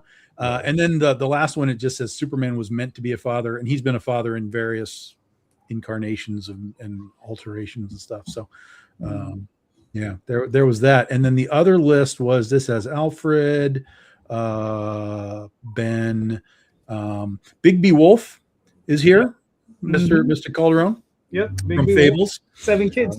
Yep. Okay. Scott Lang, Ant-Man, and then his kids down the line. So that's a good one.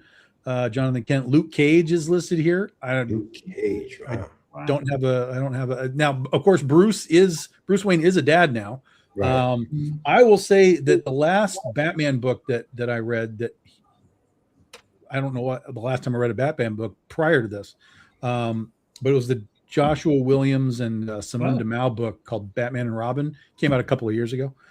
It was basically a Damian and Bruce story, like the whole thing. It was really good, and it was really interesting to see Bruce like fully take dad mode on, like making sure a kid goes to school and stuff. Like here's Damian's like this brilliant freaking kid, and he's like, I'm gonna go to freaking high school, and he's like, nope, you're going to high school. So it was an interesting story. Rick Grimes from The Walking Dead is in this list. It's an interesting one. That's an interesting one. And then Ogami Ito from Lone Wolf and Cub. Oh yeah. So. Now that you've gone through that list, and I had a chance to think about it with a lot of depth, I do think Alfred is a really good one from Batman, because if you take basically any iteration of Batman, he's always there to be the father figure, father point, the voice of reason, no matter if it's the 1960s one or any version of the movies or anything like that. Right. So I think that Alfred is I wasn't thinking father figures, but I think Alfred's solid for being another. Rick Grimes, absolutely not. Alfred. well, here, since I'm up next, I'll go counter to Tom's question. Who are the really bad fathers exactly?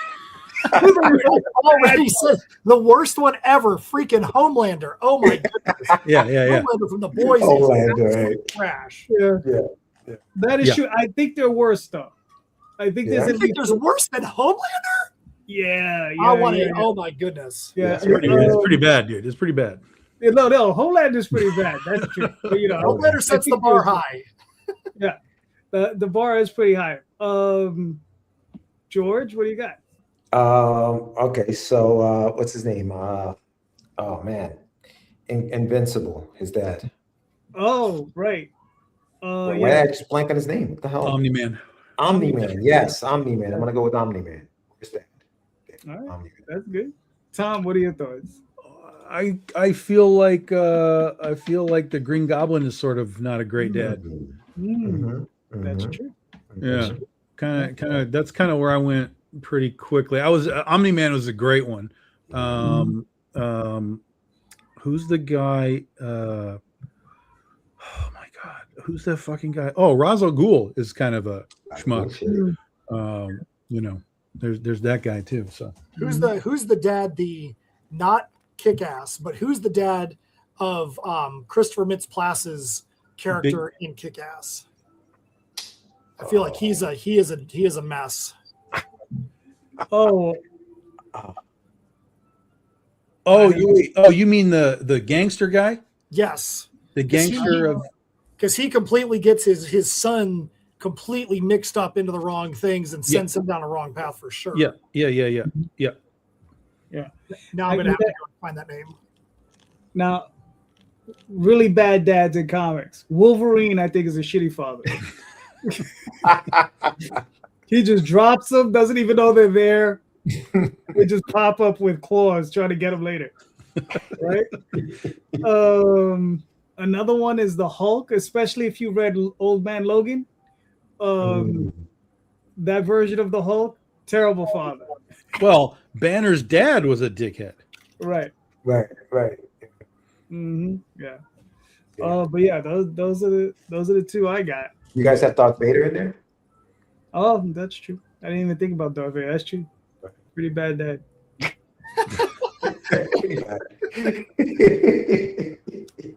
Hey, look, he only took one hand, you know. Frank D'Amico. Frank D'Amico is the guy. Is that the name? That in Kick-Ass. The father of Red Mist.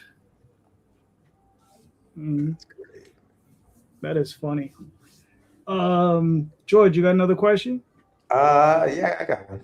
All right. So, who or what influences your writing? All right, interesting. Tom. I mean, everything does. Everything can be the impetus for something. I mean, I came up with the Legend of Oz because I was trying to buy Wicked tickets a million years ago, and I got inundated with that picture of Elphaba with her head down, you know, that poster that they use. Yeah. And so as I was driving back from Phoenix Comic-Con, I was in the desert. I was Phoenix and New Mexico and Texas. So it was just me and the tumbleweeds and the cactus for days. And I kept thinking about Wicked, you know, I got to get these tickets. And so that's where it all started. All the terminology started to blend, right? So yeah, she was the Wicked Witch of the West. Here I'm in the Wild West. So I was like, oh, the Wicked Witch of the Wild West. Like, what would that be? And it just evolved from there, you know, out of that. So anything, anywhere. For Penny for Your Soul, the second volume, I was trying to figure out a way to introduce this new character, but I wanted something kind of unique and kind of fun and off the wall, and I just couldn't come up with it. And then I went to the bank one day, and as I was coming out, this girl got on a little Vespa scooter and took off, and I was like, that's it. That's the introduction to this character. She's going to come in this way that's completely polar opposite of what the book is at that point, so that she would like stand out. So anything, anywhere, all at once, as they say in that dumb movie. Cool. Matt? Yeah, I absolutely agree with Tom. It could be anything. I know when I was writing the first Heirs of Isildur arc, the Crossroads Conundrum, there's a metal album that goes along with it, and the metal album actually came first, and there was a lot of the song lyrics that came from situations that were happening with people around me. There was one person who almost committed suicide, and I had a conversation. She had put some really weird crap online, and myself and another friend had reached out and just to see if she was all right, because I mean, it was some really dark stuff. And just over months and over time, just checked in, see how things were going. And she seemed like she was doing really well. And she had said something to me and was like, yeah, if it wasn't for you, I wouldn't be here today. And I'm like, oh, well, I'm glad that I'm glad you say that. She's like, no, you don't understand. I literally knew what I was going to do that night. My boyfriend had hung himself in the garage, and I was going to do the same thing that very night until you reached out. And I was like, as soon as she said that, I'm like, wow, that's pretty freaking intense. And that spawned a song lyric, which turned into a backstory for a character. So yeah, like Tom said, you never know where inspiration is going to come from. And I'm always like, and don't thwart it. I write everything pretty much exclusively in Google Sheets. I've got it up on my computer, got it up on my phone. It's always there. So if I have a thought or an idea like that, it literally, like, I go to my phone right then and just, knock that idea out as soon as I can. Because we all know if you wake up at 3 o'clock in the morning with a great idea, you wake up at 8 o'clock in the morning, you're never going to remember that idea. So you've got to write it down as soon as it, yes, as soon as you get that inspiration, you just got to write that stuff down immediately. I agree.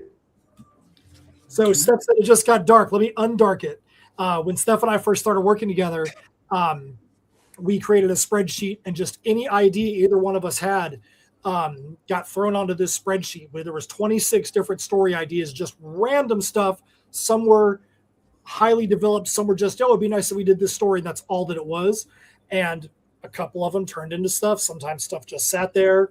And I think it was probably 3 years after we just put that spreadsheet out there, we had one of our friends challenge us to write something that was all ages.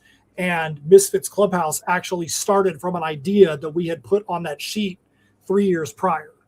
So, you never know where your ideas are going to come from. And sometimes your ideas you have may not be anything more than just a fleeting thought right off the bat. It may be just a fleeting thought that you might develop later on in your career. So don't be afraid to go write that thing down and see what happens with it later on. All right, cool. I'm kind of like Tom. It comes from all over the place. That's why I'm a big advocate for reading widely and watching widely and doing all that stuff. So it just all gets into the blend.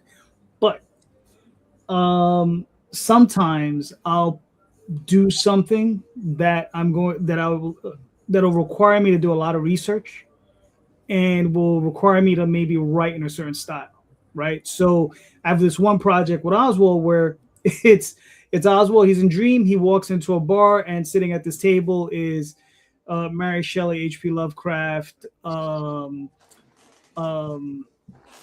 several other authors, and all sitting around this table, and they each tell a story, right? And each story, I want to keep it to just 2 pages, right? So to be like a double splash page. It'd be very, very, just concise and tight like that. But I want to write each of those stories in their style. In their voice, all right. Right, in their voice. So it requires me to read their work and get into that mindset, and then, tell that tale. So, so sometimes I'll get into that mindset, but that's like a writing exercise. You know what I mean? But it's just the sort of thing that I enjoy doing once in a while. So one thing I will say too, one of the things it's interesting, George, that you brought up Paradise earlier. We do really like to look at the way that any kind of media, especially short frame TV series that have got 8 or 10 episodes, if they're well put together, like I think that the live action One Piece season 1 is incredibly well put together, because when you get to episode 8, which is the finale, every little breadcrumb and every little storyline that was out there, they pulled them all back together and really resolved everything in that final episode. So as a writer, really like seeing how those things are done. Paradise season 1, same thing. The way that it wraps up. Paradise season 2, like I said, how it's kind of done in reverse of what season 1 is done, where you feel like it's all totally scattered, and then you get to the end and you're like, wow, they knew what they were doing. They wrote the end, and then they wrote the rest of the series after they wrote the end.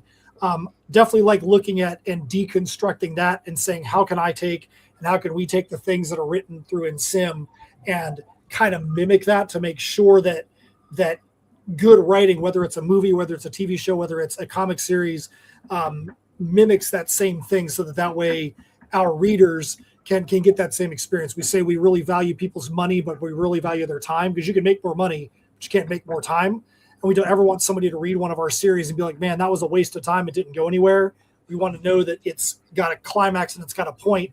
I think there's a lot of good cinematic things out there right now where you can get inspiration from that as well. Yeah. You literally just put me back into the theater when I was watching Disclosure Day, going, the fuck is the point? What are we doing here? I saw your review of that movie and I was like, man, you hated that. 2 hours of my life is gone. listen. I don't do this too often, but Tom is right. Really? Tom is right. I'm telling you, I saw that movie too. Tom was correct, 110%. That movie was bad. Really? I saw something online that said if Steven Spielberg's name wasn't attached to it, that director would have been slammed. It would be an M. Night Shyamalan movie. Right. If it wasn't Spielberg. Yeah. This is true. As long as it's not The Happening. It's like, what's happening in The Happening? Nothing. You're bored as all get out. Oh, man, at least The Happening, you get a laugh, man. But like Disclosure Day just doesn't give you anything. Damn. The Happening was terrible. Oof. Damn. Yeah.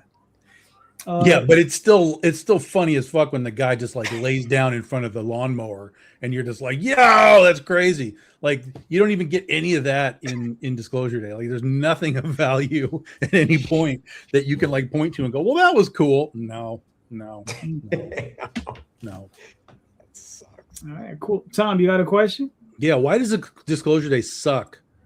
Like let's create a list. Yeah, if we wanted to like break it down, like if you see the problem is that I don't think George or Matt has seen it, but I mean we could break that sucker down. All right. Just from the beginning. Yeah. It just totally It bothers me. Yeah, it bothers me. It just bothers me. It just bothers me. Well, what was funny was I went to the theater and I was gonna see Disclosure Day. But because because Masters of the Universe is also struggling, I was like, oh, you know what? That's probably going to get pulled from theaters pretty soon, and I want to see that on the big screen. So I went to see that instead that particular night. And I have problems with that movie too, but at least it was fun. It was it was the right choice to see it on the big screen because the CGI is unbelievable. Like I don't know how, but it's better than what we've been seeing at Marvel and DC for the last 5 years. Like the CGI was fantastic.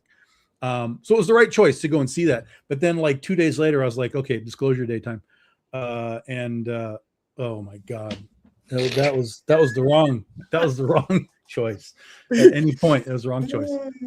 So when I was done, I know the guy who runs the theater, and he comes in, and he's like, "So how was it?" Because he hadn't seen it yet either. And I was like, "So how was it?" We talk about movies all the time, and I was like, "Yo, man, that was some garbage, hot garbage right there."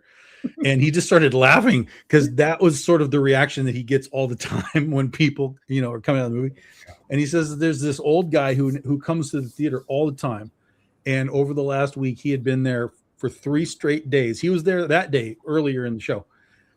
He'd been there 3 straight days and he had watched Disclosure Day 3 straight times. And he asked the dude, they talked to him. He's like, why are you watching this movie again? Like, I thought you didn't like it. He's like, I don't, but I feel like I'm missing something. and my immediate reaction was like, no, you're not. No, stop.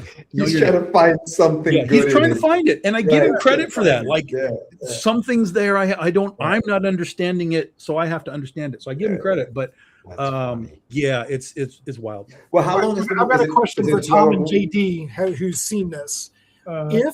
If they actually had an ending to this movie that was satisfactory, would you think any differently about the other minus 5 minutes, the rest of the movie? No, or just the whole movie? I'll tell you no. I'll tell you immediately no, because the rest of the movie was Keystone Cops. It was nonsense, terrible, like bad guys screwing up every time. Like there's a dude, giant freaking fence, and there's a dude like walking right here. Nobody sees him until he steals the car that's like 5 feet from people. Like everybody is just it's like terrible. And then JD, the car and the train, right? Mm-hmm. That's the most nonsensical shit I have ever seen. That car would have been torn to pieces almost instantly. It's not going to sit there for a mile bouncing up and down with its hood stuck under the wheel. What are we doing, Spielberg? That's terrible. So no, I would have appreciated a better ending, but the lead up is so painful that I don't know that there's an antidote at the end that you could have fixed. If they were in a 1977 Gran Torino, that might have survived. Yeah, that's fair. That's a fair point. Yeah, if it was actually built out of metal like they were back in the day, maybe so. But in that car, no way. But I mean, that movie was. Well, how long is the movie? Is it long? Is it 2.5 hours? Yeah. Yeah, something like that. Yeah. Okay. Yeah. Two, It's 2 hours painful. plus. I mean, yeah, it's shit. Painful. So have you guys seen the movie Send Help? Yeah. Okay, Send so Help. for me, Send Help kind of goes to this point. I thought Send Help, I was like, man, this movie could be really good. This movie's going to be awesome. I'm like, you get up to the point where she is the puking scene. I laughed hysterically at the puking scene in this movie. But I felt like when you got into the third act, some stuff kind of fell apart. And the whole first part of the movie, I was like, man, if this movie has a great finish, this is going to be one of the best movies of the year. I'm like, please finish the right way. And you got to that third act and things just sort of fell off the tracks. And it made me rethink the first two acts. I'm like, man, they wasted 2 acts that were so good and could have been a landmark movie. And the finish just wasn't well. It made you have to go back and rethink the things that happened in the first half. And I'm like, man, that's you know what's funny? About halfway through the movie, they got the scene where they're walking on the cliff and she says, hey, see those rocks over there? Don't go over there because there's like thorns and shit. I immediately at that point, I was like, that's the end of this movie. We know something's there now. It was like there was like an X made out of rocks. Yes. And I was like, that's the end of the movie. Something's over there. She knows what it is. And so I was already like pulled out of the story, like immediately, because it was so painfully like, don't go over there. That's a movie that like the concept is really, really good, really strong. The climax, I don't think they thought about the climax. They just said, hey, we have a good concept. Yeah. And it got so close to being so good. But again, as writers, I think that we owe it to our supporters and our readers to make sure we don't do that in our titles as well. Just because you have a good concept, if you don't have a climax, if you don't know where your story's going, like when you asked earlier, JD, you're like, is it going to be how many issues? We know where the Tatsumi, the Serpent Mistress, this arc is going to go. We just know there might be a little bit of massaging as the story is kind of developed to make it work in the middle, but ultimately we know exactly where it's going. I don't like it when you see a movie or you read something and you're like, they had this cool concept, but they really had no clue where they were going and they just wasted my time. Is this a Sam Raimi movie? Yeah. Yes. Oh, okay, because I haven't seen it yet. So I haven't seen it either. That's the plane crash, right? Where the plane crashed. Because I remember seeing the trailer. I was like, oh, that seems interesting. I said it was It Sam. starts really strong, but then it just starts to fall right off the cliff, which is in the movie. The dump ching. Right. Wow. Yeah. Actually, yeah. I mean, I went to go see the other movie with a buddy of mine, Steven Spielberg movie. But I was like, they were showing Furious, right? Which is like this martial arts film. And I'm like, I really want to see Furious, right? But he had invited me to go see this other movie. So You chose poorly. Well, yeah. I mean, it was his choice. I just went along, I just went with him, but I was just like, damn it, should have went to go see Furious. Did he like it? Or did he not like it either? No, neither one of us liked it. Okay. All right. Yeah, the movie was trash. I mean, we're pretty, but like we went to go see Masters of the Universe, the weekend before. We enjoyed that. For what it was. It's one of those films where it's just like you can't take it too seriously. Remember, it's based on a cartoon, right? And you'll probably have some fun because, what is it? I mean, Tom's seen it. I thought the fight scenes were really good in it. Yeah. I mean, I thought like they surprised me how good they were. The action, the CGI, the effects. Like, I have a question for you guys. So, do you think that movies have gotten worse? We've become more critical, or CGI just has fucked up storytelling? All of the above, really, right? Honestly, all of the above. Social media has turned us all into me, where we're all looking for the problems of the film, right? I acknowledge it, like that's me. Plus, I'm a writer though, so I come into a film oftentimes like if you've got me, I'm in, right? But if you lose me, I start to ask why you lost me, and I start to see all the weird disconnects and things like, what are we doing? So it's a lot, I mean, you go back into CGI days, CGI gets better as you go backwards. Into you go back and look at the original like Transformers and stuff. Like It's ridiculous what they're doing with CGI in that, all the little moving parts and shit. And it all looks like it's solid. It's where it's supposed to be. Nowadays, everything kind of just floats in weird spots. Like it's not really connecting. But in Masters of the Universe, like you could feel the weight of these guys. Like when they're running around on the rocks and stuff, like it looked really, really, really good. So it tells me that you can do it. Problem is it makes your movie cost $250 million.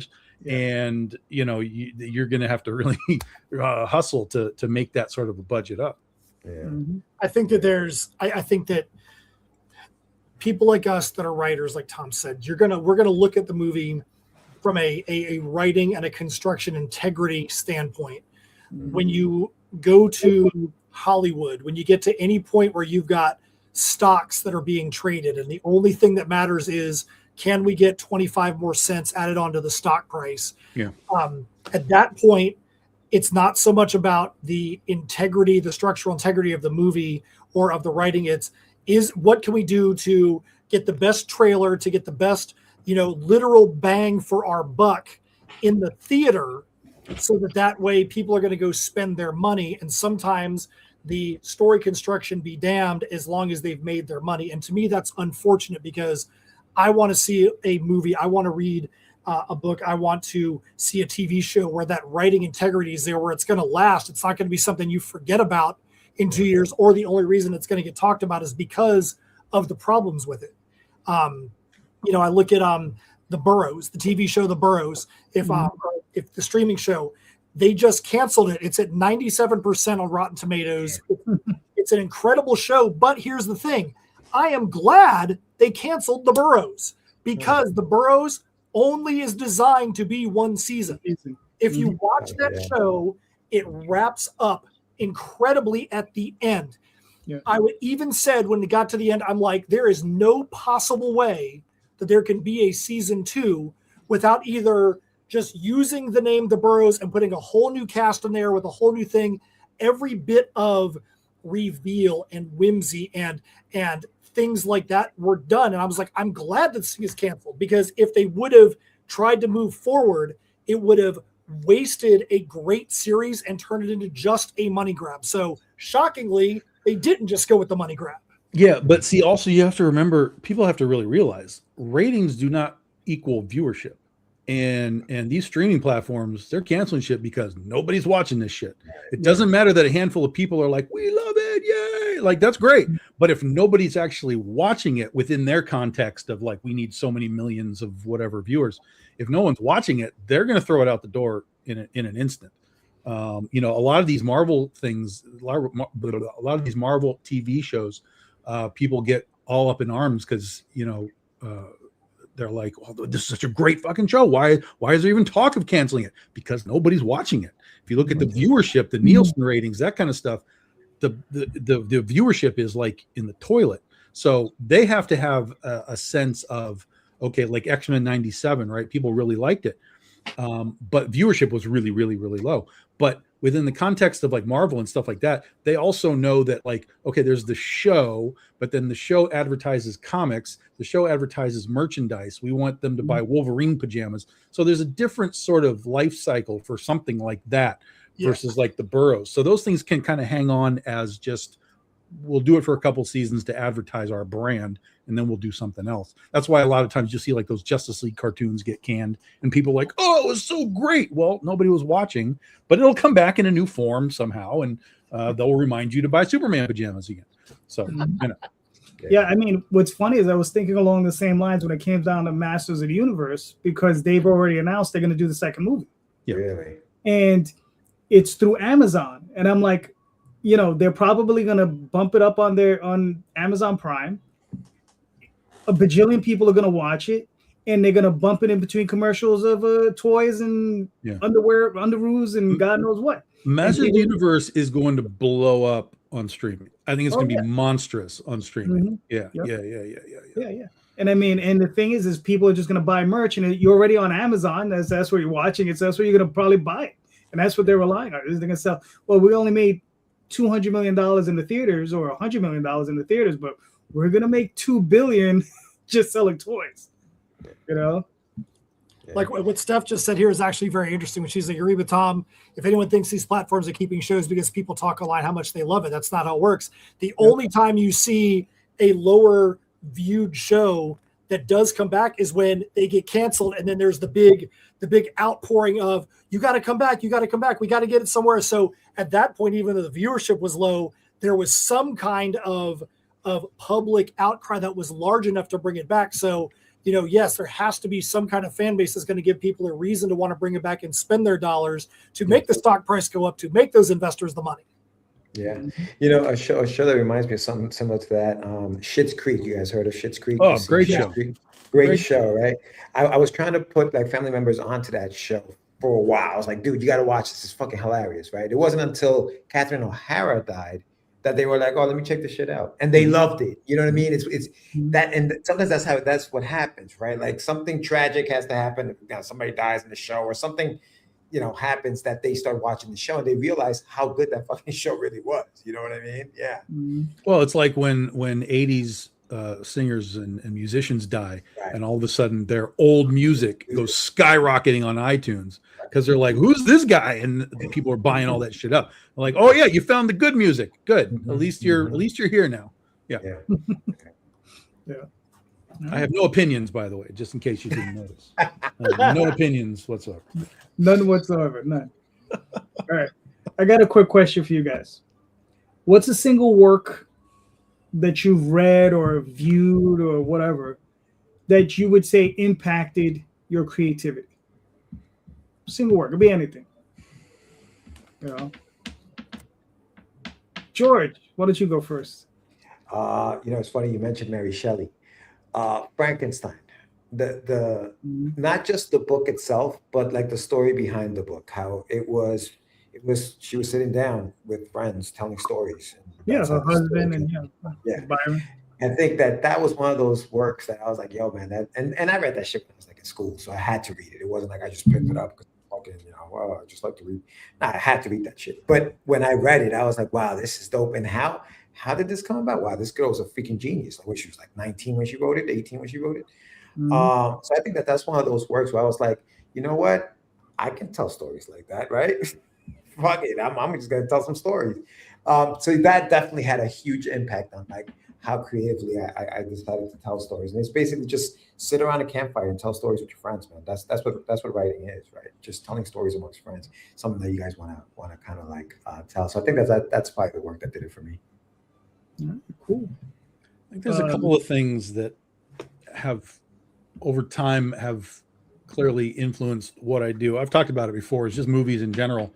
Is I'll watch a movie to watch a movie, but I'll watch specific movies to watch how they did it, watch the camera movements, through scenes and angles and stuff, and how can I translate that into comics? And over time now, people have come out and said like, oh, every time I read one of your comics, I feel like I just watched a movie.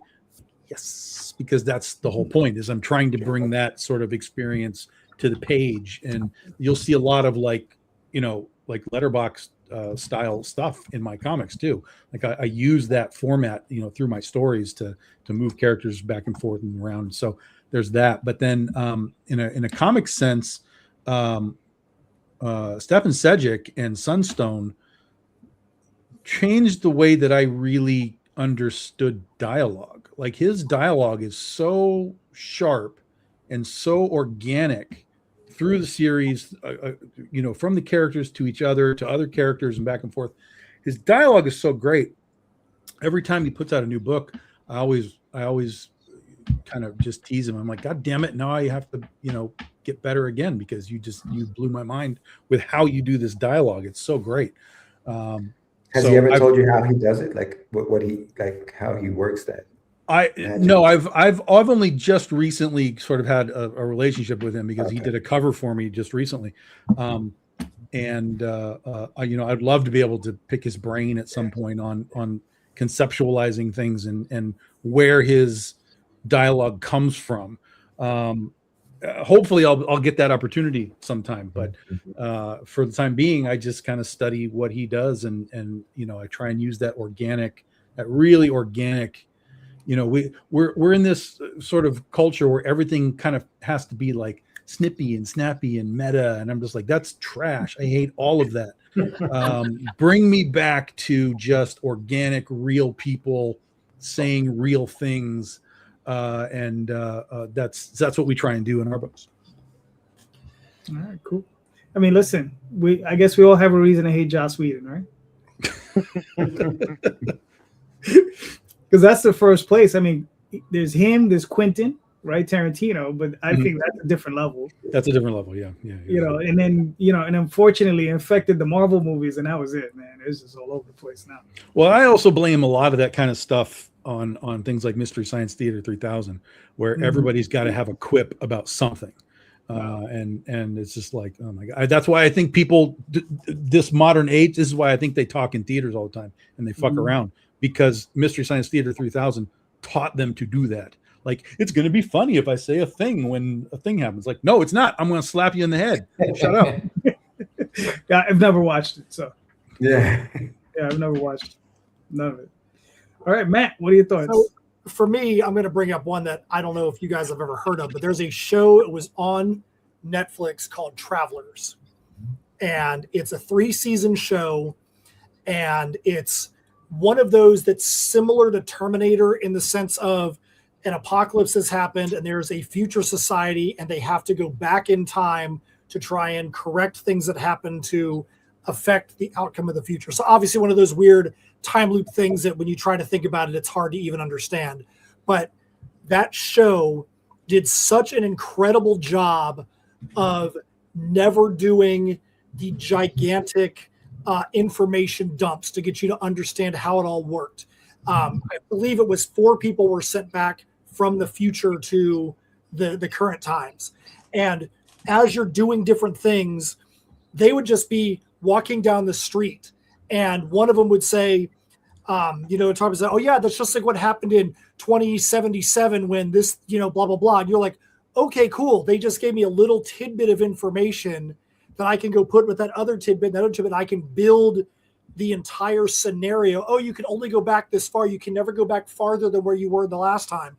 Oh, that's cool. Now I understand why they're not going back farther in time to fix this thing that they just did.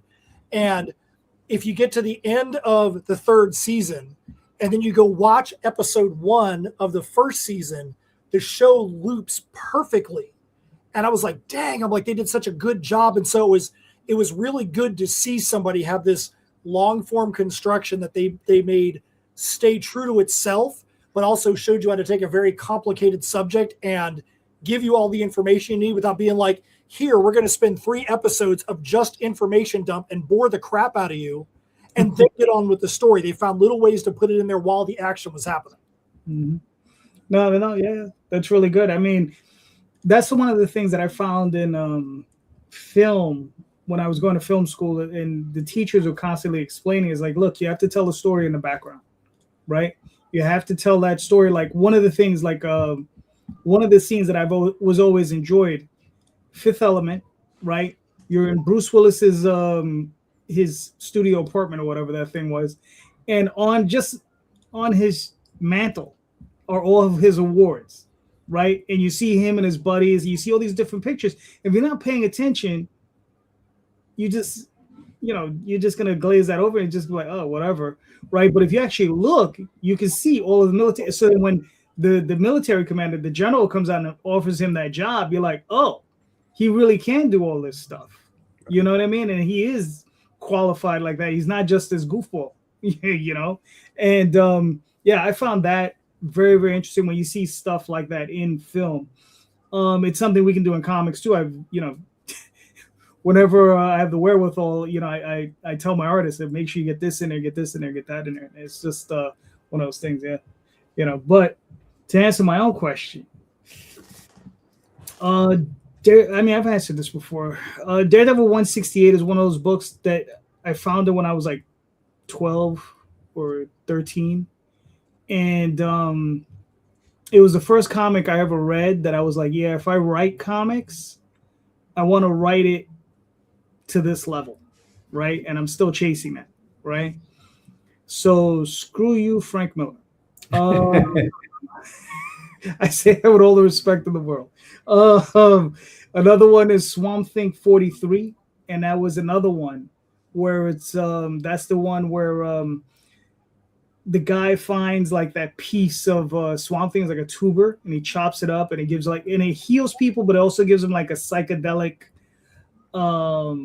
response to this thing, right? So it's like they were eating shrooms or whatever, and it was just so weird and so abstract and strange that to my 12-year-old mind or 13-year-old mind, it was just like, poof, like, you know, my head exploded. And in the film Amadeus does that for you too, you know. Oh, you don't like that film? Oh my God. I'm Me, gonna throw up right now. no, that's a great film. Hey, But the thing is, No opinions. yeah, the thing is, I saw that film. I was like 12. Yeah. Like it won the Academy Award, and I went to go see it. And I mean, for me, I mean, I love the movie because I love the music. Like, you know, like the only other time I ever heard that music was at Bugs Bunny, right? Yeah. Like, you know, so I got to see it in that context, and I found it interesting. Like, you know, here's this character who's a bit of a degenerate, right?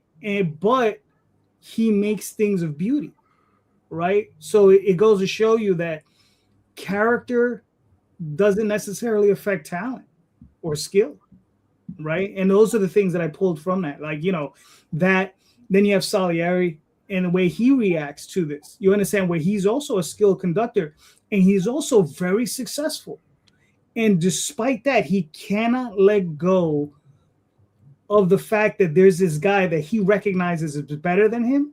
He still can't accept his own successes, right? But because he knows there's this guy who's better than him, and maybe he's the only one that realizes it, right? Because all of his concerts are getting taken out of the theaters or whatever, right?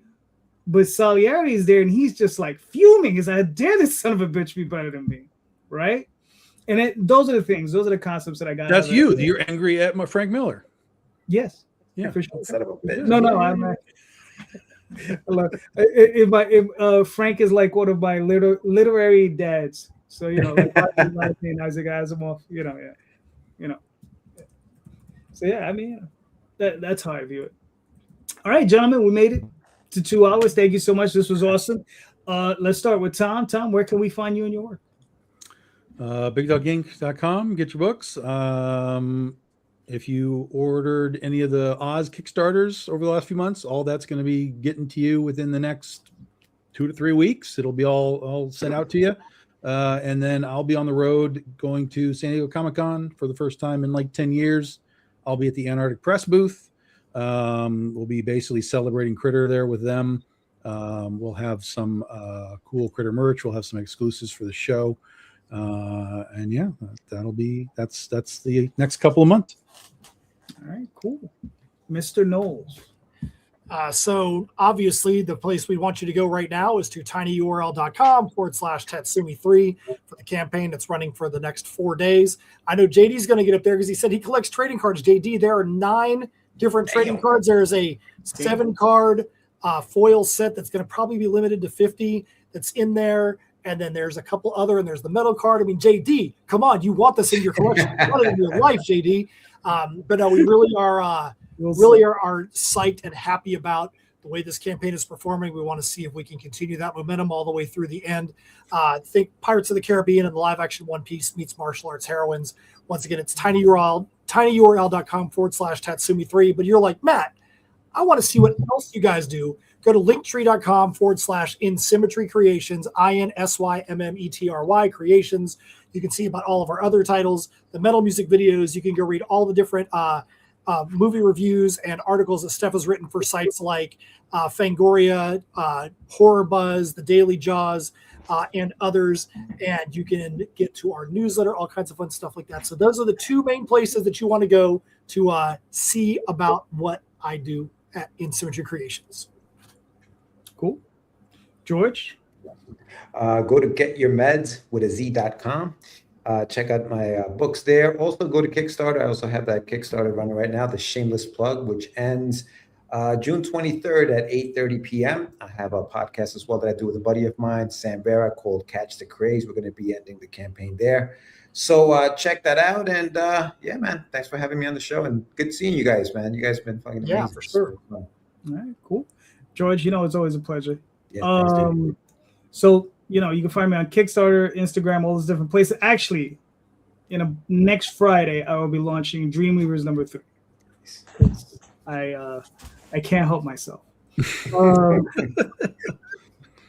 So that'll be coming out. And just remember, everyone, please check out the show notes. In the show notes are the links to all of these different campaigns from all these various creators. And click on those links and buy those books because these are great books, right? I read stuff from all of these creators and all of them do great work. So please go click on those links. Spend your hard-earned money because these creators are working hard to please you. So please go check them out. Thank you so much, everybody, and have a great night. And remember, read more indie comics, especially ours. Thank you. See ya.